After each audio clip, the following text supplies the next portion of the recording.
भगवान भोलेनाथ के द्वारा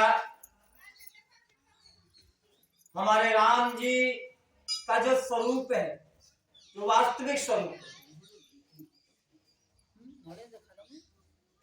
उसको जानने का प्रयास किया।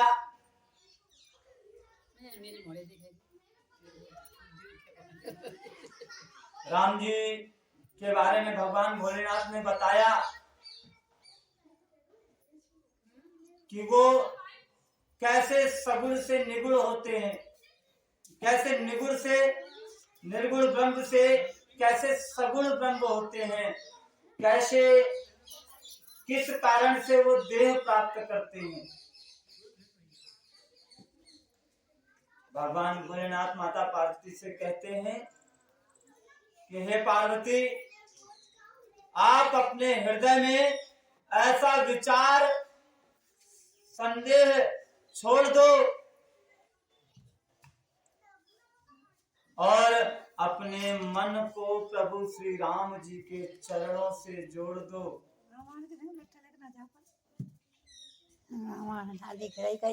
हे पार्वती, ब्रह्म रूपी अंधकार के नाश करने के लिए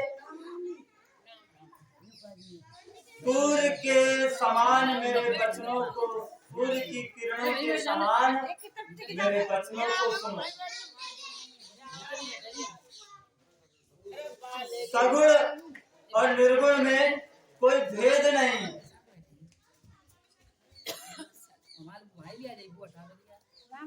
मुनि, पुराण, पंडित, वेद ये भी ऐसा ही कहते हैं।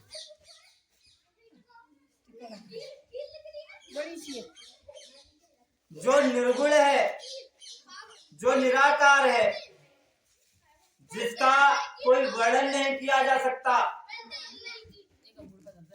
जो अव्यक्त है, जो अजन्मा है,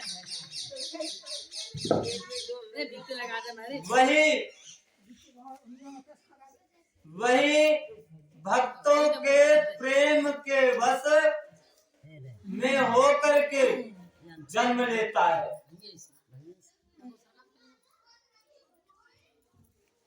अक्सर हमारे गुरुजी भी कहते हैं और अन्य भी बड़े संत भी कहते हैं कि प्रबल प्रेम के पाले पड़कर प्रभु को नियम बदलते देखा। प्रभु का मान भले टल जाए पर भक्त का मानना टलते देखा। तो एक भक्त के प्रेम के लिए वो परम ब्रह्म अपने मान सम्मान की परवाह नहीं करता। वो अपने भक्तों के मान सम्मान के लिए हर वो कार्य करता है जिससे भक्तों का मान बचे, भक्तों का सम्मान बचे, भक्तों का प्रेम बना रहे। वो भी प्रेम का ही प्यासा है। हम चाहे कितना भी पाखंड कर लें, कितना भी दिखावा कर लें, पर वो सिर्फ केवल प्रेम का प्यासा, भाव का भूखा है। और अगर हमारे भाव हैं, अगर हमारा प्रेम हमारे हरि में है, हमारे राम में है, तो उनको सगुण रूप लेना पड़ेगा। जिस प्रकार से कल की कथा में प्रहलाद के बारे में बताया गया। आप लोग अधिकांश जानते हैं कि जिस वक्त प्रहलाद को खंबे से हिरण्याकशिप ने बांध दिया था, उस समय हिरण्याकशिप ने सवाल किया, बता तेरा ब्रह्म कहाँ है? और प्रहलाद ने एक ही जवाब दिया था, मुझ में भी है और तुझ में भी है, तेरी इस खड्ग में भी है और इस खंभ में भी है जिससे तूने मुझे बांध रखा। और जब हिरण्याकशिप ने उस खंभ पर प्रहार किया तो भगवान उसी खम्भ को फाड़ करके नरसिंह के रूप में प्रकट हुए थे और हिरण्यकश्यप का उद्धार किया था। कहने को संहार किया था मगर वास्तविक उद्धार किया था। तो अपने भक्त के प्रेम में ही तो पढ़ कर। तो भक्त ध्रुव कितने वर्ष का था? ये बच्चों की कथाएं हैं, जो बच्चे भक्त थे। भक्त ध्रुव की उम्र कितनी थी? 5-7 वर्ष। और उस वर्ष में मात्र 6 महीने की तपस्या में, मात्र 6 महीने की तपस्या में भगवान की गोद में खेले थे।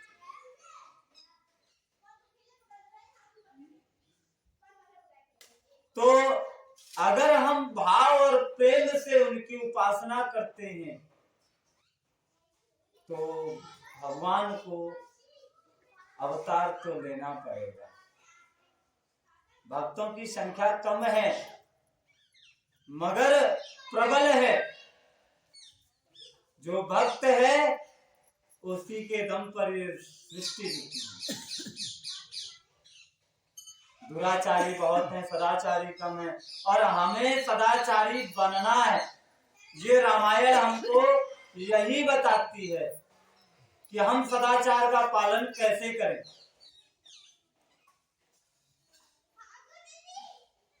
फिर हे पार्वती, भगवान भोलेनाथ जी माता पार्वती से कहते हैं कि हे पार्वती, आपका प्रश्न कि निगुण जो निर्गुण है वह सगुण कैसे हो सकता है? किस प्रकार? जो है ही निर्गुण उसको सगुण कैसे हो सकता है? हवा बह रही है, हवा चल रही है, आप देख सकते हैं क्या? ये माता पार्वती जी का सवाल था। भगवान भोलेनाथ कहते हैं कि जिस प्रकार बारिश से ओले पड़ते हैं या हम बर्फ जमाते हैं, ओले और बर्फ एक ही बात। तो जिस प्रकार ओले गिरते ही कुछ क्षण उपरांत पानी में तब्दील हो जाते हैं या गायब हो जाते हैं। अगर आप किसी पात्र में ओले भर करके रख लीजिए, कुछ क्षण उपरांत आप देखेंगे उसमें सिर्फ जल दिखेगा, और उसी जल को आप फ्रिज में रख दीजिए तो वो बर्फ बन जाएगी। तो जिस प्रकार ओले या बर्फ में और जल में कोई भेद नहीं है, ओला ही जल है और जल ही ओले हैं, जल ही बर्फ है और बर्फ ही जल है। ठीक उसी प्रकार निर्गुण ही सगुण है और सगुण ही निर्गुण है।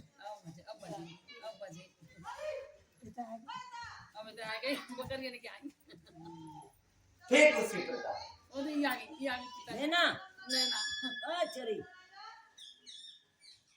जिसका नाम ब्रह्म रूपी अंधकार को मिटाने के लिए सूर्य है, जिसके लिए मोह का प्रसंग भी नहीं कहा जाता। मोह जिसे मोह का लवलेश मात्र भी नहीं व्यापता जिसे, और आप उसे मोह की वशीभूत बता रही हैं। माता पार्वती जी ने कहा था ना परसों की कथा में, कहा था ना माता पार्वती जी ने कि ये अगर ये वो राम है जिनकी आप उपासना करते हैं। माता सती ने कहा था अगर ये वो राम है जिनकी आप उपासना करते हैं तो ये इन्हें पता नहीं है क्या कि इनकी स्त्री कहाँ है? तो बोले आपने यही सवाल तो किया था पूर्व जन्म में, अगर ये वही राम है तो अर्थात ये मोहवश, पत्नी के मोहवश विरह में व्याकुल हो रहे हैं। तो बोले ये वो है, ये सूर्य है और इनको मोह नहीं व्याप सकता। और इसकी लीला, इन प्रभु की लीला भी आपने पूर्व जन्म में देख ली। इन्होंने माता जानकी के साथ ही तो आपको दर्शन दिए।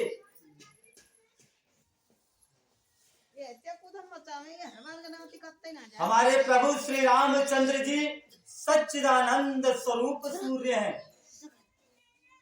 वहां मोह रूपी रात्रि का लवलेश मात्र भी नहीं। वे स्वभाव से ही प्रकाश रूप है, भगवान है। वहां तो विज्ञान रूपी प्रातः काल होता ही नहीं है, प्रातः काल ही नहीं होता, अर्थात क्या रात ही बनी रहती है। भोलेनाथ ने कहा कि वहां प्रातः काल अर्थात सवेरा होता ही नहीं है। तो माता जी कह रही क्या मतलब सवेरा नहीं होता तो क्या रात ही बनी रहती है वहां? बोले नहीं, वहां रात ही नहीं होती तो सुबह का मतलब ही नहीं बनता। वहां रात तो है ही नहीं, सिर्फ और सिर्फ प्रकाश।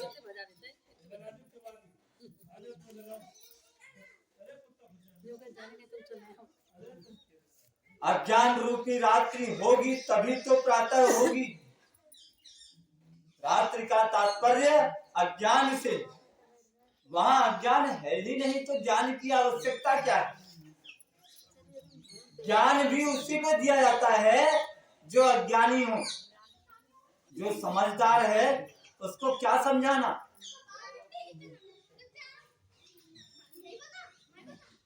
उनके पास ना तो हर्ष है, ना शोक है, ना ज्ञान है, ना विज्ञान है, ना ज्ञानी, ना अहंता है, ना अभिमान है।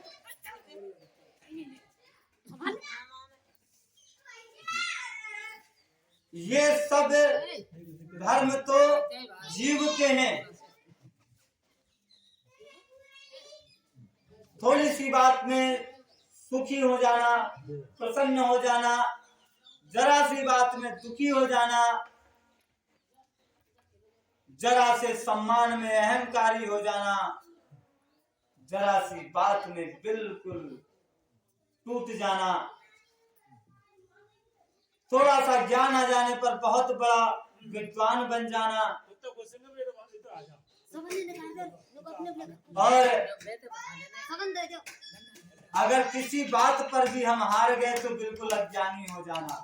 ये सब कर्म तो हम मानवों के, हम जीवों के।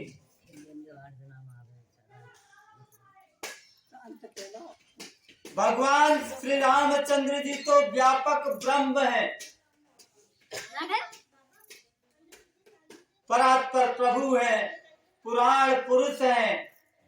इस बात को तो सारा जगत जानता है। और जो पुराण प्रसिद्ध है, जो पुराण पुरुष प्रसिद्ध है, प्रकाश के भंडार हैं, सब रूपों में जो प्रकट है, जीव माया और जगत के जो स्वामी हैं, वही रघुकुल मणि प्रभु श्री रामचंद्र जी मेरे स्वामी हैं। ऐसा कहते हुए भगवान भोलेनाथ ने प्रभु श्री रामचंद्र जी के सामने सर नवाया और कहते हैं कि हे पार्वती, ये तो वो ब्रह्म है जो बिना पैरों के चलते हैं। बिनु पद चलई सुनई बिनु काना, कर बिनु करम करई विदुराना। आनंद रहित सकल रस भोगी, बिनु बानी बखता बड़ जोगी। तन बिनु परस नयन बिनु देखा, ग्रही घ्राण बिनु बात असेथा। अति सब भांति अलौकिक करनी, महिमा जा सुजाई नहीं बरनी। जय गावहि वेद बुध, जाहि धरहि मुनि ध्यान। सोई दशरथ सुत भगत हित कौशलपति भगवान सियावर रामचंद्र जी की जय हो। भगवान भोलेनाथ किस प्रकार से परिचय कराते हैं, कहते हैं कि राम जी वो ब्रह्म हैं जो बिना पैरों के चलते हैं, कहीं भी पहुंच जाते हैं। मन की चाल के 100वें हिस्से से भी कम समय में जहां चाहे वहां पहुंच सकते हैं। हमारा मन है यहाँ से हमको कलकत्ता जाना है, अब कितना समय लगा, मन से हम कलकत्ता पहुंच गए। इतने समय से के भी 100वें हिस्से से भी कम समय में राम जी बिना पैरों के पहुंच जाते हैं, बिना पैरों के। राम जी वो ब्रह्म है। क्यों, ऐसा क्यों है? क्योंकि वो तो सर्वव्यापक है। ऐसा कोई स्थान ही नहीं जहां राम जी का वास ना हो। वो बिना कानों के ही सुन लेते हैं। उनको सुनने के लिए कानों की आवश्यकता नहीं है। ऐसा क्यों नहीं है? भाई सुनने के लिए तो कान ही चाहिए, लेकिन नहीं, क्योंकि वो हर जीव के हृदय में विराजमान है। तो आपके अंदर भी है। आपने कुछ भी सोचा, हम आपके सामने बैठे हैं, नहीं सुन पाएंगे। मैया आपके बगल में बैठी है, नहीं सुन पाएंगी, मगर राम जी जरूर सुन लेंगे आपकी बात। और यही कारण है आपके मन में किए गए बुरे विचार का भी फल आपको मिल जाता है। आपने किसी से कहा नहीं है, लेकिन वहां लिख दिया गया है, क्योंकि आपने मन में गलत विचार डाल तो लिया ना। और गलत विचार डालना भी एक दोष है। अगर किसी के प्रति हम मन में गलत विचार डालें तो उससे पहले हम ये सोचें कि हमारे हृदय में राम जी विराजमान है, और वो जान जाएंगे तो दंड निश्चित है।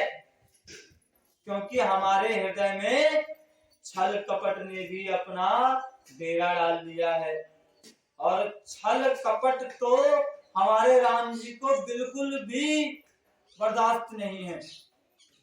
मोहि कपट छल छिद्र न भावा। तो छल कपट तो बिल्कुल भी पसंद नहीं है। अगर हमें अपने मन में राम जी को रोकना है तो हमें अपने अंदर से छल कपट को दूर करना पड़ेगा। फिर कैसे कहा कि आनन रहित सकल रस भोगी। मुख नहीं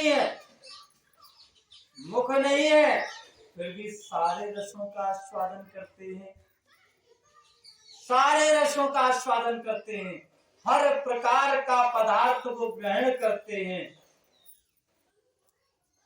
इसका भी एक ही कारण है कि राम जी सर्वत्र व्याप्त हैं। आपने राम जी को भोग लगाना है, आप बुलाते रहो राम जी को, राम जी आवेंगे क्या? आप तो दिखावा कर रहे हैं। आपके माता पिता पुत्र के लिए, बच्चों के लिए, बच्चों के माता पिता ही राम जी हैं। एक शिष्य के लिए उसके गुरु ही राम जी हैं। एक पत्नी के लिए उसका पति ही राम जी हैं। एक बहू के लिए, अर्थात आप पत्नी होने के साथ साथ एक बहू भी हैं, तो आपके सास और ससुर वो भी राम जी हैं। आपने अगर राम जी को भोग लगाने से पहले अगर अपने जो सब शरीर आपके सामने राम जी खड़े हैं, आपने अगर उनको भोग लगा दिया ना श्रद्धा के साथ, तो वो भोग आपके राम जी को लग गया। वहां का लगा भोग एक बार वो विलंब से पावेंगे, और पावेंगे भी नहीं पावेंगे कोई गारंटी नहीं, लेकिन अगर आपने प्रसन्न मन से अपने सास ससुर, अपने गुरु, अपने माता पिता, अपने पति को अगर आपने श्रद्धा के साथ अपने राम जी का स्वरूप मान करके आपने भोग लगा दिया, आप यथार्थ मानिए कि आपने अपने राम जी को ही भोग लगा दिया। भैया गलत तो नहीं कहा? हो सकता है कि अभी हमें बचपना है।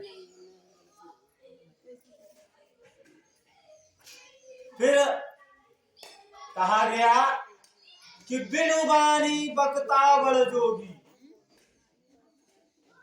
बिनु बानी बकता बड़ जोगी, कि बिना वाणी के ही बहुत बड़े वक्ता हैं। अब कैसे?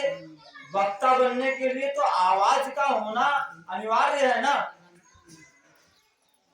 अगर मेरे मुख से आवाज नहीं निकलेगी तो आप लोग कैसे सुनेंगे? तो मैं कैसा वक्ता होगा? लेकिन उनको वक्ता बनने के लिए किसी प्रकार की आवाज की जरूरत नहीं, किसी प्रकार की वाणी की आवश्यकता नहीं है। क्यों नहीं है? इसका भी यही जवाब है कि वो सर्वव्यापी है, आपके अंदर ही तो है। अगर उन्होंने कोई वक्तव्य देना है तो माँ सरस्वती जी उन्हीं की माया के अधीन है, उन्हीं की सत्ता के अधीन है, और वो आपके अंदर माँ सरस्वती जी का वास करा देंगे और आप से ही स्वयं आपके अंदर विराजमान होकर के ऐसे ऐसे वक्तव्यों के भंडार लगा देंगे कि लोग आपके पास से दूर नहीं हटना चाहेंगे। तो ऐसे हैं हमारे यहाँ। फिर तुलसीदास जी लिखते हैं कि वह बिना ही शरीर के स्पर्श कर, उनको किसी को स्पर्श करने के लिए शरीर की आवश्यकता नहीं है। क्यों? क्योंकि संपूर्ण हवा भी तो उन्हीं की सत्ता है, और ऐसा कोई व्यक्ति नहीं, ऐसा कोई जीव नहीं, ऐसी कोई वस्तु नहीं जो हवा से अछूती रह जाए।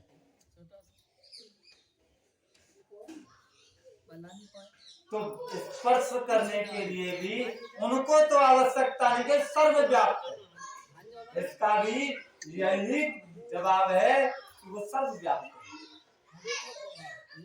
उनको किसी को छूने के लिए, किसी का एहसास करने के लिए उनको शरीर की आवश्यकता नहीं है। बिना आंखों के ही देखते हैं, उनको ये सृष्टि देखने के लिए अलग से दो आंखों की आवश्यकता नहीं है। इसका भी यही जवाब है। आप पूछें क्यों, तो उसका भी वही जवाब है कि वो सर्वव्यापी है। आपके अंदर, हम हमारे अंदर गाय भैंस शेर सियार कुत्ता बिल्ली सबके अंदर है, और वो उन सब जीवों की आंखों से देखते हैं। आपने कुछ गलत होते देखा तो आपके अंदर बैठा राम जी आपको आपसे कहता है ये तो गलत हो रहा है ना, कहता है कि नहीं कहता है? तो जब उसने देखा कि यहाँ ये कार्य गलत हो रहा है, तभी तो उसने टोका ये तो गलत हो रहा। हमको एहसास उसने तो कराया कि ये तो गलत है। अरे ये बहुत बढ़िया काम हो रहा है, बहुत अच्छा काम हो रहा है, आनंद आ गया। कि उसकी ही आंखें हैं, ये जो आंखें हैं ये उसने हमारे लिए नहीं लगाई, ये उसने अपने स्वयं के देखने के लिए लगाई। देखते हमें, माध्यम हमें बनाया हुआ है। फिर कहते हैं अस सब भांति अलौकिक करनी महिमा जाति जाई नहीं बरनी, बिना नाक के ही वो सूंघ सकता है।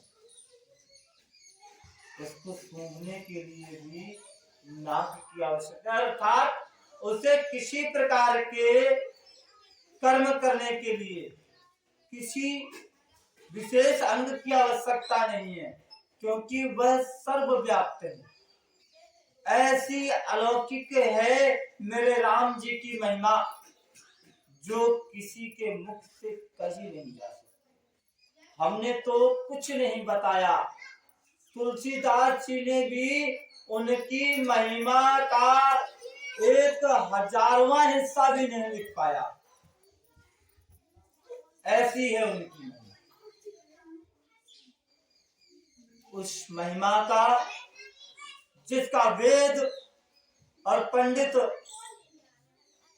इस प्रकार वर्णन करते हैं और मुनि जिसका ध्यान धरते हैं, वही दशरथ नंदन भक्तों के हितकारी हैं और अयोध्या के स्वामी भगवान श्री रामचंद्र जी हैं। वही है, कोई अन्य नहीं है। हे पार्वती, भगवान भोलेनाथ जी फिर से कहते हैं कि जिसके नाम के बल से,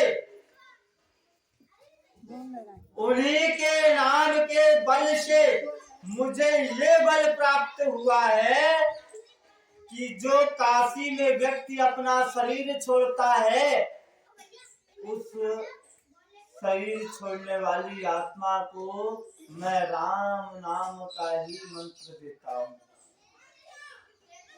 राम नाम का ही मंत्र देता हूँ मैं। और किसी की भी अंतिम यात्रा होती है, क्योंकि देखिए उस समय भगवान भोलेनाथ जी की और पार्वती जी की चर्चा चल रही है, तो किसी की भी अंतिम यात्रा जब निकलती है तो मेरे प्रभु श्री राम जी के नाम की ही चर्चा होती है। चाहे वो शिव भक्त हो, चाहे कृष्ण भक्त हो, चाहे राम भक्त हो, चाहे श्याम भक्त हो, चाहे तुम्हारा अर्थात माँ भवानी का। अंतिम यात्रा में केवल राम नाम ही बोला जाता है, केवल राम नाम। राम नाम सत्य है, तो यही अकेला सत्य है, उसके अलावा सब संसार मिथ्या है। इसका ही नाम जपो और यही आपको भव से पार लगाएगा।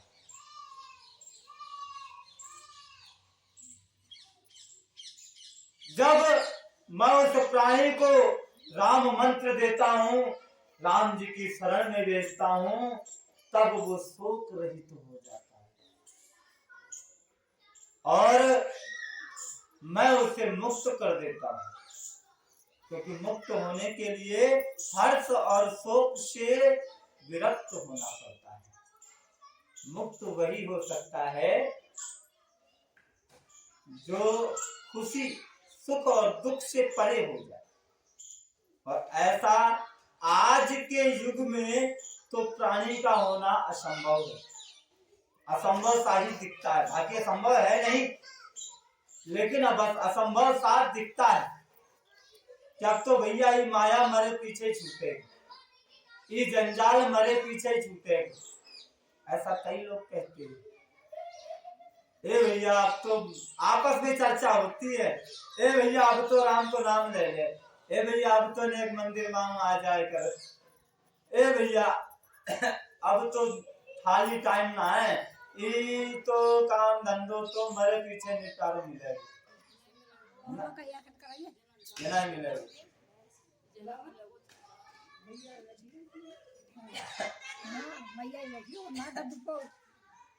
तो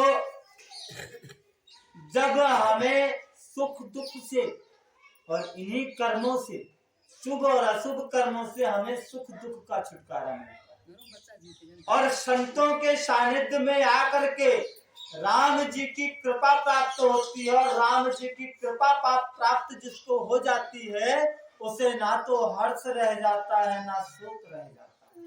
मूल विषय है ये। पूरे जीवन को जो जन्म और मृत्यु के फंद में फंसाते हैं, इस भव सागर के बीच में डुबोने वाले जो हैं, ये कर्म है शुभ और अशुभ कर्म, और जिनसे प्राप्त फल होता है हर्ष और शोक। और जब तक हमारे शरीर में हर्ष और शोक है तब तक हमारा जीवन मुक्त नहीं है, और तब तक हमको श्री हरि की प्राप्ति नहीं है। और जिस पर राम जी की कृपा हो जाती है उसके पास ना तो हर्ष रह जाता है ना शोक, ना ही खुशी रह जाती है, ना ही खुश होने के लिए कोई कारण रहता है, ना ही दुखी होने के लिए कोई कारण बचता है। ये है राम जी की कृपा। राम जी की कृपा ये नहीं है कि मेरा सत महला बन गया, हाँ मुंह पे भारी कृपा है राम जी की। मुंह पे मर्सिडीज कार है तो मुंह पे भारी कृपा है राम जी की, ये कृपा नहीं है राम जी की। राम जी की कृपा ये है कि जितना है उतने में ही संतुष्ट रहना हम सीख जाएं। और ये कैसे होता है? ये होता है संतों के सत्संग से। देख बाबा जोरानी तक जो करने लग गई सोच। अब बाबा कुछ भी कह लियो तुम।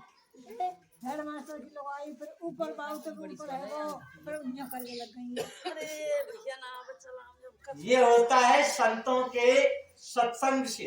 देख ले जब हम संतों के सत्संग में बैठेंगे, जब हम संतों की वाणी को सुनेंगे, तो हमारे अंदर से जो मैल है ना, जो है ये मेरा ये तेरा, ये मेरा ये तेरा, अच्छा मेरा और बुरा तेरा।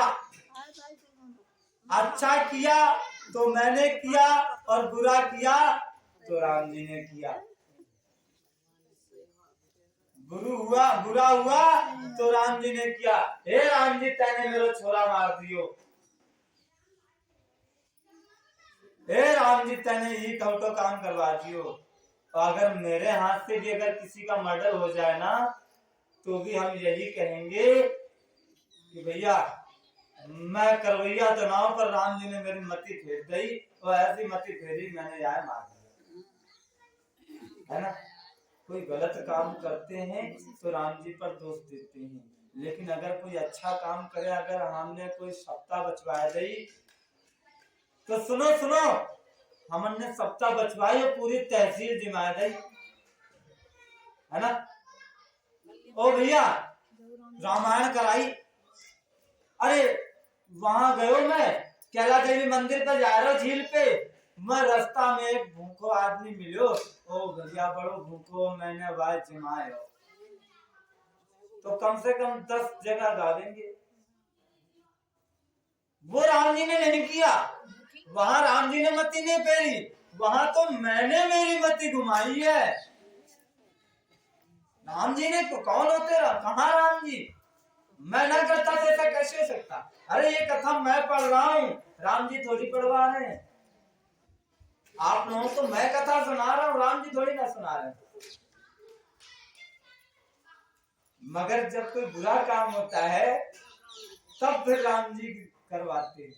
ये राम जी ने मेरी मति फेर दी।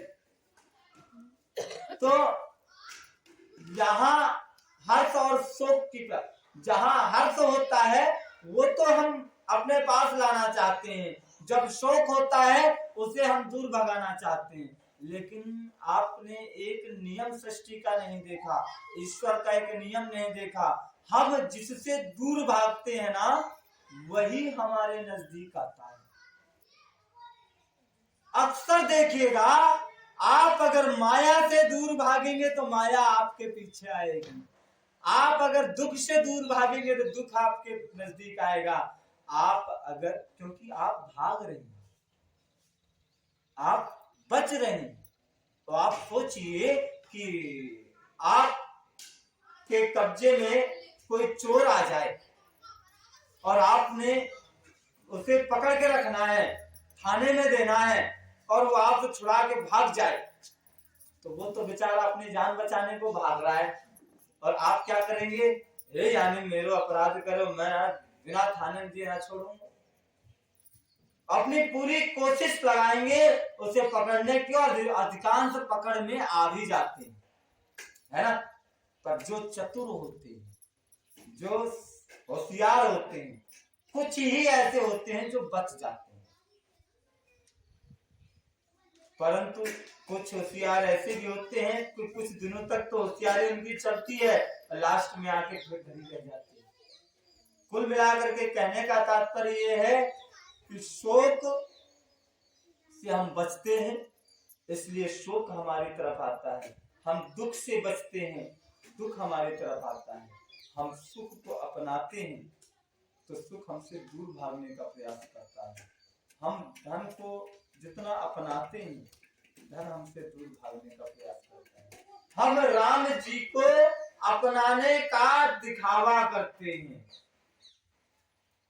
धन को तो हम मन से भी चाहते हैं, और यही कारण है कुछ ना कुछ तो हमारे पास रह जाता है, आ जाता है। क्योंकि धन को हम मन से चाहते हैं, धन से हमारा मन हटता नहीं है, तो इसलिए कुछ ना कुछ हमारे पास रह जाता है, क्योंकि हम मन और भाव लग गए ना। पर राम जी में हमारा दिखावा है, हम दिखावा करने का प्रयास करते हैं। हम ये जताते हैं दुनिया को कि देखो हम सुबह 4 बजे उठ करके स्नान ध्यान करके हम मंदिर जाते हैं। हम ये दिखावा करते हैं कि देखो हम हर महीने में एक बार रामायण कराते हैं।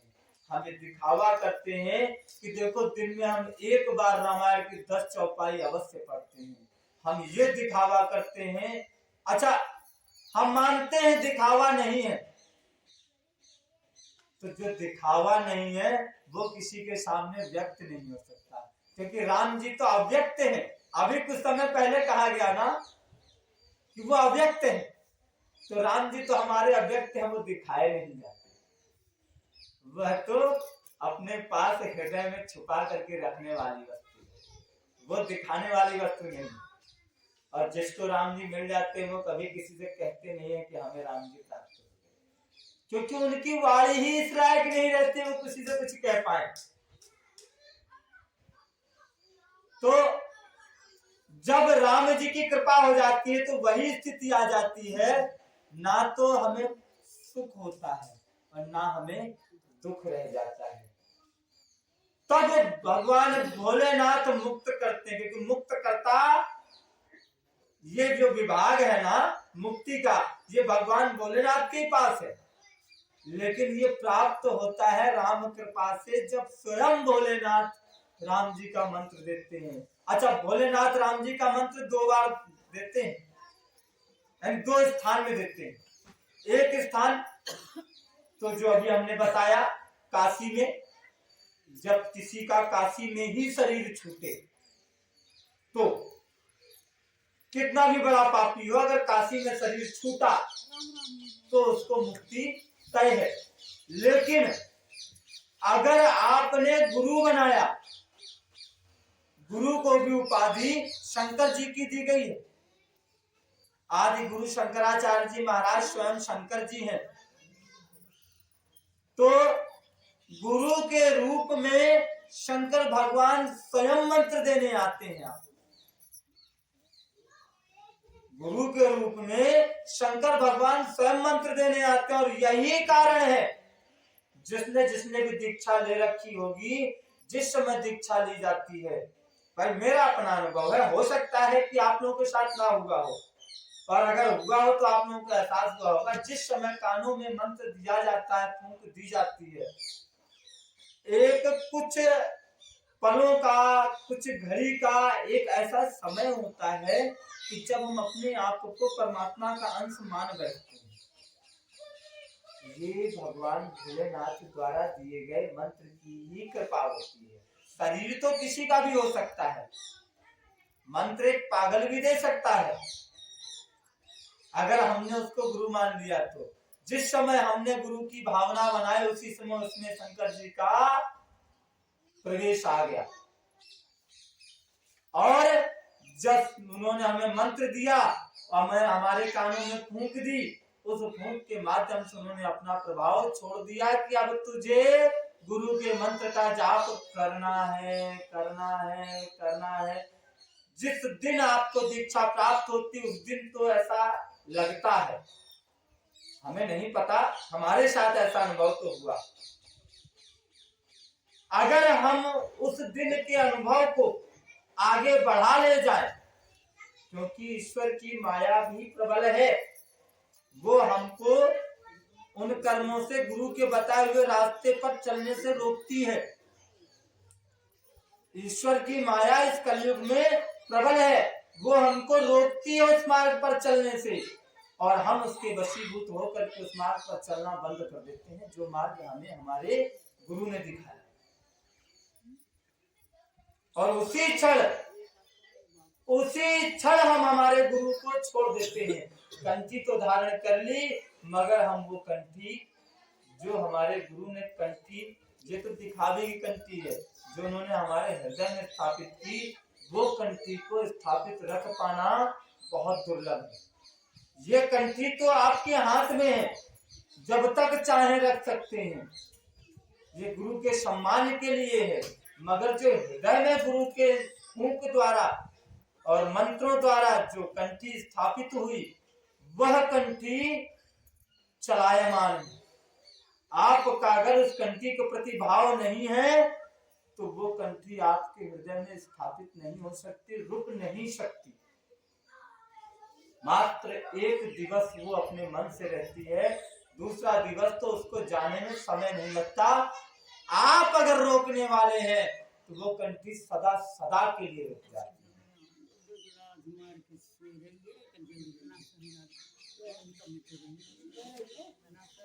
तो जो एक बार गुरुदेव के स्वरूप में आकर के भगवान शंकर राम जी का मंत्र देते हैं, और दूसरा जो स्थान है वो काशी जी में, जब व्यक्ति अपना शरीर छोड़ता है तो उस आत्मा को शरीर में नहीं देते, वो तो फिर आत्मा में देते हैं। तब वो आत्मा को राम जी का मंत्र देते हैं, जिसके कारण से वो मोक्ष को प्राप्त हो जाता है। फिर कहते हैं कि वही प्रभु जिनका मंत्र मैं देता हूं, वही प्रभु मेरे रघुश्रेष्ठ श्री रामचंद्र जी जड़ चेतन के स्वामी और हृदय के भीतर की जानने वाले हैं, सबके हृदय की जानने वाले हैं। अगर आप विवश होकर भी नाम लेना पड़े ना आपको, तो लीजिए। अगर विवश होकर भी राम जी का नाम लेना पड़े तो लीजिए। क्यों? क्योंकि विवश होकर भी अगर नाम लिया जाए तो नाम लेने से मनुष्यों के अनेक जन्मों के किए हुए पाप कम हो जाते हैं, कम हो जाते हैं। फिर जो मनुष्य अगर आदर पूर्वक नाम ले तो, अब आप सोचिए अजामिल कैसा था? अजामिल कैसा था? उसने अपने बेटे का ही तो नाम लिया और उसे मोक्ष प्राप्त हुआ। अनेक ऐसे कई महान मूर्तियां हैं जिन्होंने शुरुआत में अनेकों पाप किए और किसी को जबरदस्ती नाम लेना पड़ा, किसी को धोखे से नाम मिल गया, किसी को धोखे से व्रत रहना पड़ गया, मजबूरी में भूखे हैं और क्या करें, एकादशी आ गई और रह गए व्रत, और भूखे रहने की कम आदत या किसी कारणवश उसी 11 से एकादशी में या द्वादशी में उनकी मृत्यु हो गई, और सौभाग्य से वो राम चर्चा में बैठ गए तो उस अंतिम समय में उनका मन राम जी में लग गया और उनकी मृत्यु हो गई। तो जब अंतिम समय जब दिन भर राम राम राम राम की बात कहते हैं, ये इसलिए कहते हैं ताकि आपके अंतिम समय पर मुख में राम हो। अगर आपके अंतिम समय मुख में राम आ गया ना, तो आपने जीवन भर जितने पाप किए हों तो फिर आपको राम जी प्राप्त होंगे, तो वो पाप आपके सब नष्ट। अगर आपने जीवन भर राम राम जपा और अंतिम समय में एक सोच लेना मन में, अरे मेरे बेटा को ब्याह ना हो, और वायु क्षण प्राण छूट गए, तो फिर वापस जन्म लेना पड़ेगा, और फिर तो पूरे कर्मों का हिसाब किताब होगा। सीधा मनुष्य देह नहीं मिलेगी। जैसे आपने कर्म किए हैं, अगर शुभ कर्म किए हैं तो शुभ फल मिलेगा, अगर अशुभ कर्म किए हैं तो अशुभ फल मिलेगा। तो अगर राम नाम ले लिया तो सत्य मानिए कि आप राम जी बन जाएंगे। राम जी का कोई स्वरूप नहीं है, वो तो ना तो नर है ना ही नारी है। अगर कहीं कोई ऐसा समझे कि भैया मैं स्त्री हूँ तो मैं तो माता सीता बनूंगी, तो ये तो देखिए विभक्त स्वरूप है। सीता भी वही है, लक्ष्मण भी वही है, शत्रुघ्न भी वही है, राम भी वही है और रावण भी वही है।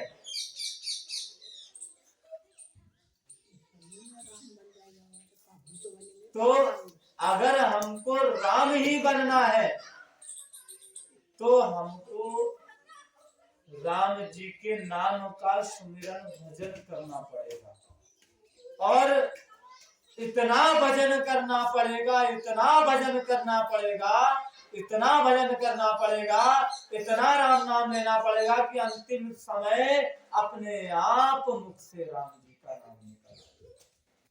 इतना अभ्यास डालना पड़ेगा।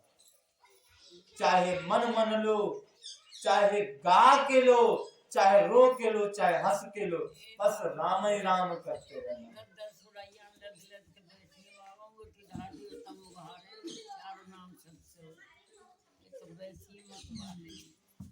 क्योंकि मनुष्य आदर पूर्वक इनका जो स्मरण करते हैं तो संसार रूपी भव सागर को पार करके वो भगवान के धाम में चले जाते हैं, वैकुंठ धाम को प्राप्त हो जाते हैं। हे पार्वती, वही परमात्मा श्री रामचंद्र जी हैं। उनमें जो भ्रम आप देख रहे हैं वह भ्रम हमारे आपके देखने में तो आता है। हमारी नजरें साधारण है, हमको देखने में ये भ्रम तो आ सकता है कि भैया अगर ये परम ब्रह्म राम जी है तो इन्हें इतने दुख क्यों उठाने पड़े। तो ये सब तो उनकी लीला है। और हे पार्वती, तुम साधारण मानव नहीं हो। जो तुम्हारा यह कहना, ये तुम्हारा जो भ्रम है ये अनुचित है। तुम्हें ये भ्रम नहीं करना चाहिए। इस प्रकार का संदेह मन में लाते ही मनुष्य के ज्ञान, वैराग्य और सारे सद्गुण नष्ट हो जाते हैं।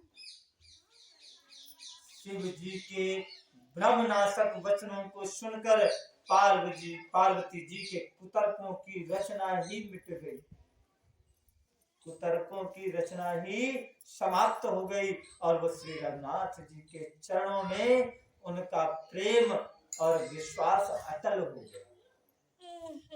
कठिन असंभावना जिसका होना संभव नहीं था, संभव नहीं, ऐसी मिथ्या कल्पना भी जाती रही। अर्थात अब उनके मन में एक बात घर कर गई कि राम जी के लिए कुछ भी असंभव नहीं। राम जी रेत से भी घी निकाल सकते हैं, पानी से भी घी निकाल सकते हैं, कुछ भी कर सकते हैं। सूर्य को पश्चिम से उगा सकते हैं, पानी में आग लगा सकते हैं। राम जी कुछ भी कर सकते हैं। भोलेनाथ जी कहते हैं,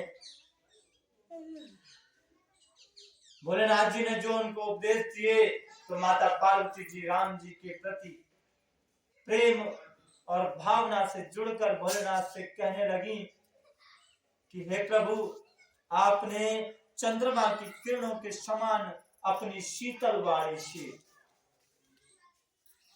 मेरा अज्ञान रूपी शरद ऋतु का धूप रूपी शरद ऋतु और क्वार की धूप का भारी ताप मिटा दिया। हे कृपालु, आपने मेरा सब संदेह हर लिया। अब श्री रामचंद्र जी का यथार्थ स्वरूप मेरी समझ में आ गया। हे नाथ, आपकी कृपा से मेरा सारा विषाद जाता है। जो मैं लोगों में कमियां निकालती थी, जो मैं राम जी में कमियां ढूंढती थी, वो सब कुछ चला गया। और आपके चरणों के अनुग्रह से, आपके चरणों के अनुग्रह से, आपके चरणों का अनुग्रह पाकर के मैं सुखी हो गई। यद्यपि मैं स्त्री स्वभाव की हूं ना, हूं तो स्त्री स्वभाव की होने के कारण से ही, स्वभाव से ही मैं मूर्ख हूं, ज्ञानहीन हूं, तो भी अब आप मुझे अपनी दासी जान करके, माता पार्वती जी कह रही हैं कि आप मुझे अपनी दासी समझे। और हे प्रभु, यदि आप मुझ पर जरा भी प्रसन्न है ना, तो जो बात मैंने पहले आपसे पूछी थी वही कहिए। यह सत्य है कि श्री रामचंद्र जी परम ब्रह्म हैं, चिन्मय है, ज्ञान स्वरूप है, अविनाशी हैं, जिनका कोई नाश नहीं है, सबसे रहित हैं और सबके हृदय रूपी नगरी में निवास करते हैं। अच्छा, हम आपसे एक दिन कह रहे थे कि मैं भी राम हूं और आप भी राम, और अभी भी हम यही बात कह रहे हैं। हमारे श्रीमद् रामचरितमानस में राम जी हमेशा एक बात कहते हैं कि मैंने जो कार्य किए, आपने भी अगर वही कार्य किए, मेरे चले गए मार्ग पर अगर आप लोग चल दिए, तो आप भी मुझ जैसे ही स्वरूप को प्राप्त करेंगे।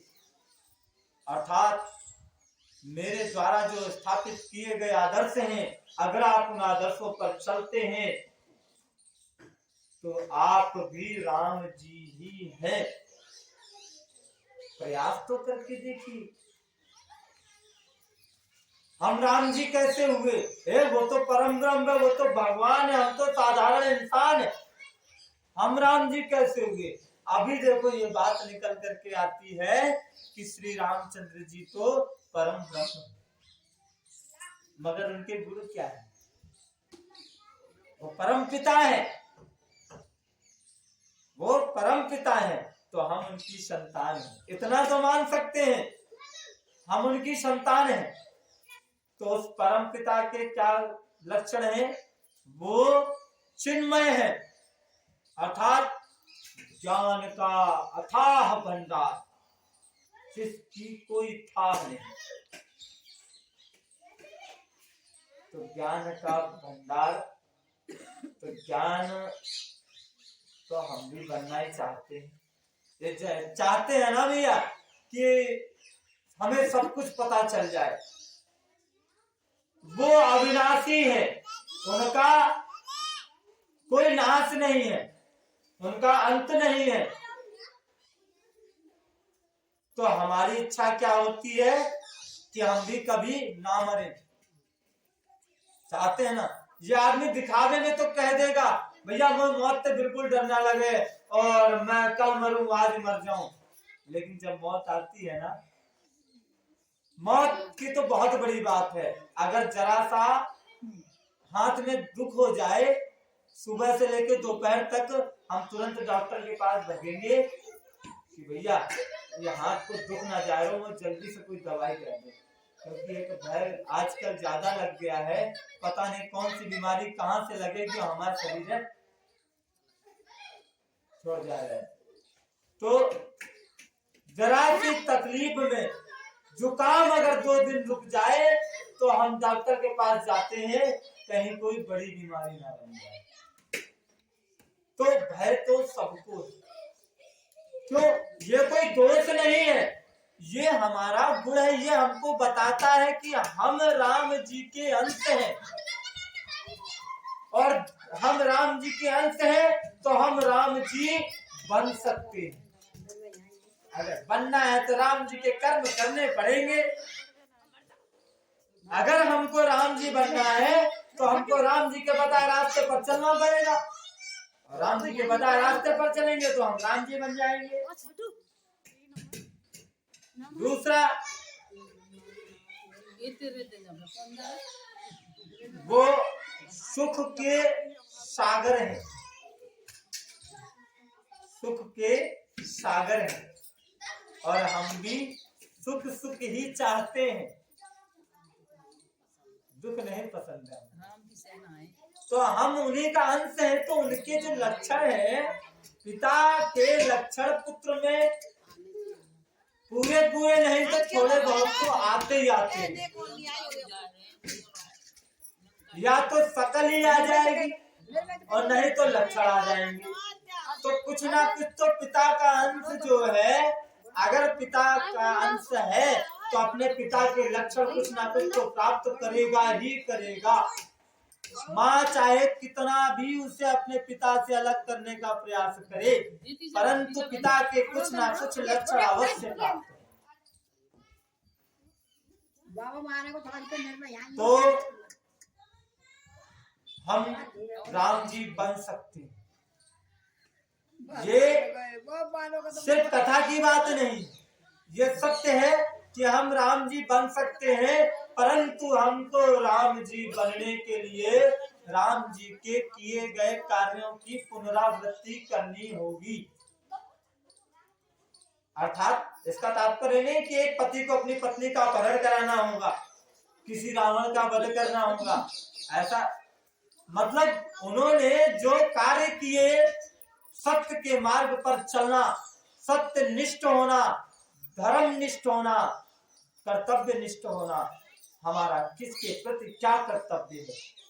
राम जी ने अपने पिता के साथ कैसा बर्ताव किया, हमें हमारे पिता के साथ कैसा बर्ताव करना। राम जी ने अपनी माता कौशल्या जी के साथ कैसा बर्ताव किया, अपनी माता सुमित्रा जी के साथ कैसा बर्ताव किया, अपनी माता कैकेयी जी के साथ कैसा बर्ताव किया, जिसने उन्हें वन भेजा, फिर भी उन्होंने कैसा बर्ताव किया। हमको अपनी अन्य माओ या अन्य काकी ताइयों के साथ वैसा ही बर्ताव करना चाहिए। राम जी ने अपने भाइयों के साथ कैसा बर्ताव किया, राम जी ने अपने भात्र बंधुओं के साथ कैसा बर्ताव किया, राम जी ने अपनी पत्नी के साथ कैसा बर्ताव किया, राम जी ने अपनी प्रजा के साथ कैसा, अपने सेवकों के साथ कैसा व्यवहार किया, कैसा बर्ताव किया, राम जी ने अपने मित्रों के साथ कैसा व्यवहार किया। जब हम इन क्रियाओं को देखते हैं, फिर हम उनका जब अनुसरण करते हैं, और अगर हम करने में सफल हो गए ना, तो ये तय मानिए कि हमें राम जी बनने से राम जी भी नहीं रोक सकते। हमें राम जी के पीछे नहीं भागना है, हमें राम जी को अपने पीछे भगाना। अभी कुछ समय पहले भी हमने कहा कि हम माया के पीछे भाग रहे हैं, माया हमारे आगे आगे भाग रही है ना। और हम माया को पकड़ना चाहते हैं, हम राम जी को नहीं पकड़ना चाहते, हम राम जी को नहीं पकड़ना चाहते। और होना ये चाहिए, आपको पता है हम जब नौकरी करते थे तो किसी होटल में खाना खाने जाते थे, तो हमारे साथ जब हम पान मसाला में नौकरी करते थे तो हमारे साथ 8-10 लोग भोजन करते।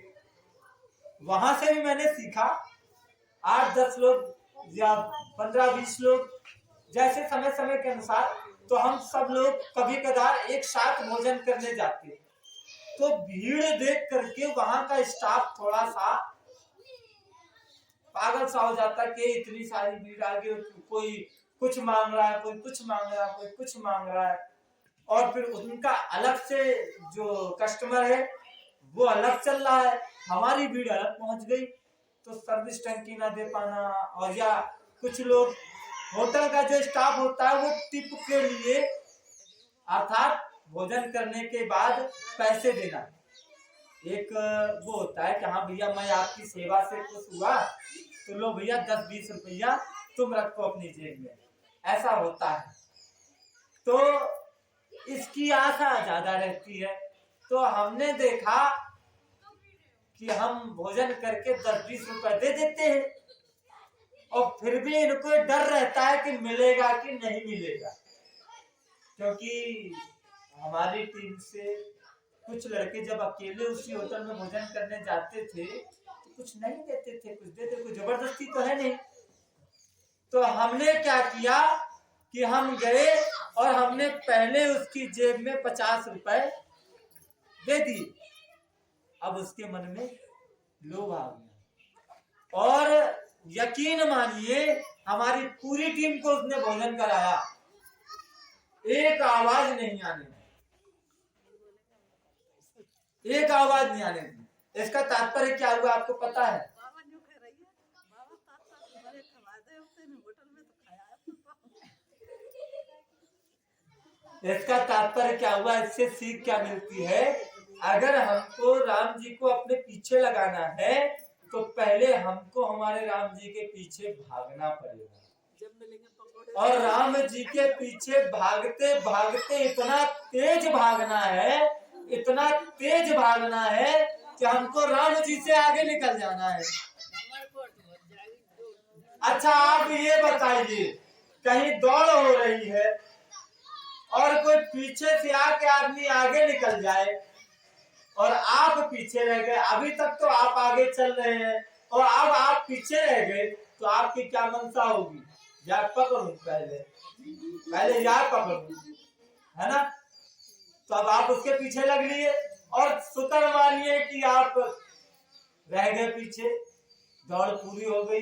तो अब वाके पीछे आप वैसे अगर आप सही होंगे ना तो आप वाके पीछे फिर भाव से बढ़ेंगे। ये भैया तू खावे का है जो तू ऐसी दौड़ लगा, तू क्या करे, तू कैसी मेहनत करे, होता है कि नहीं होता?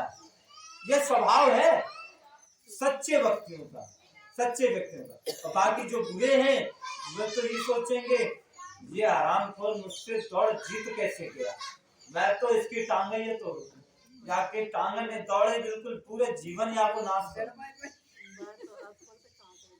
है ना? तो ये हमारे राम जी है, अगर हम इनसे आगे निकल गए ना, किसी तरह भी अगर हम इनसे आगे निकल गए तो फिर ये हमारे पीछे करेंगे, फिर ये हमारा साथ नहीं छोड़ेंगे, फिर ये हमारे पक्के मित्र बन जाएंगे। क्योंकि हमको दौड़ करनी है, हमको इनको अपना, हमको प्रेजेंट यानी कि वर्तमान समय में इनको अपना प्रतिद्वंदी बनाना है। इनके जीवनचर्या से, इनके ब्रह्मत्व से तो हम कर ही नहीं सकते। भाई इन्होंने दशरथ नंदन प्रभु श्री रामचंद्र जी का अवतार लिया, क्यों लिया? कारण क्या था? सिर्फ रावण का वध करने आए थे क्या? सिर्फ रावण का वध करने तो नहीं आए थे, ये आए थे हमको अपना जीवन दर्शन कराने, हम तक अपने स्वरूप तक पहुंचने का मार्ग दिखाने कि देख लो मैं भी मानव हूं और मैं ब्रह्म बन सकता हूं, मैं भी मानव हूं और मैं ब्रह्म बन सकता हूं, तो आप लोग भी बन सकते हैं। मैंने कोई चमत्कार नहीं किया है, जो कार्य किया है वो आप भी कर सकते हैं। उन्होंने वो चाहते तो अपने बाणों से समुद्र पर पुल बांध देते, वो चाहते तो समुद्र पर पुल अपने बाणों से बांध सकते थे। जब अर्जुन ने समुद्र पर पुल बांध दिया था बाणों से, तो राम जी के लिए तो जरा सी बात थी। वो चाहते तो एक बाण से समुद्र को सुखा देते, चेतावनी नहीं देते, बाण चढ़ाते और संधान करके छोड़ देते, समुद्र सूख जाता। परंतु उन्होंने ऐसा कोई चमत्कार नहीं किया। उन्होंने हाथों पैरों की मेहनत से ईश्वर के ऋषियों के वरदान प्राप्त नल नील नाम के 2 बानरों से पुल बनवाया, मेहनत कराई। ये सब काम मनुष्यों के हम आप कर सकते हैं। उसी नीति से सीख कर आज हम बड़ी बड़ी नदियों पर बड़े बड़े पुल बांध रहे हैं। हो रहा है ऐसा।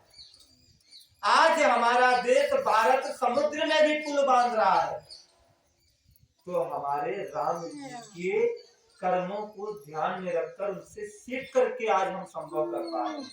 तो उन्होंने सीता जी का पता लगाया, चाहते तो वो परम ब्रह्म थे, वहीं से बैठे बैठे पता लगा लेते कि रावण लेके जा रहा है, और बाण मारते एक ही बाण में रावण को समाप्त कर देते। मगर वो मनुष्य शरीर में थे।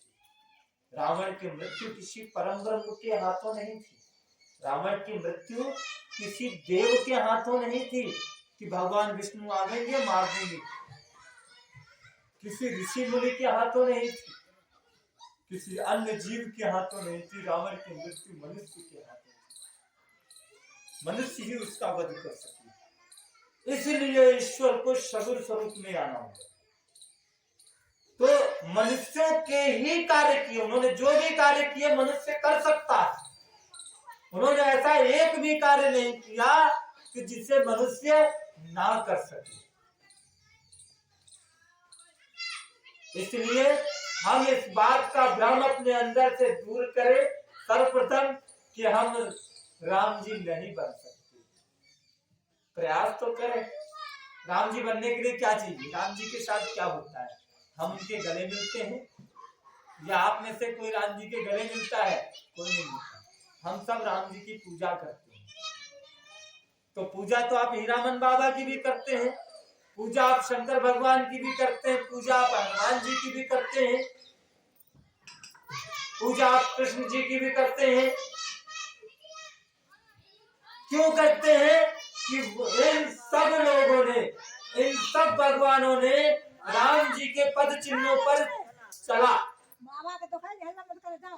ये राम जी के पद चिन्हों पर चले और इन्होंने ऐसे कर्म किए जिन्होंने आम जनमानस के मन को जीत लिया।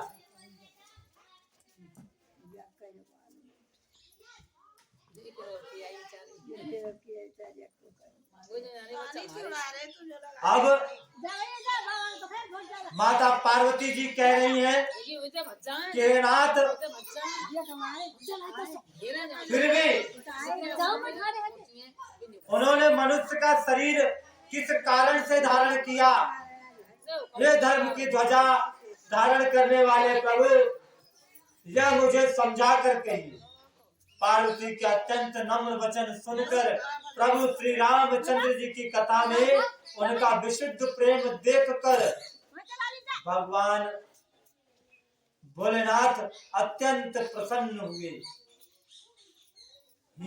हर से कामार तब शंकर सहज सुजान, बहुविधि महि प्रसन्न से सुन, बहुविधि महि प्रसन्न से पुन, बोले कृपा निधान से आवर रामचंद्र जी की जय, पवन सुत हनुमान जी की जय हो।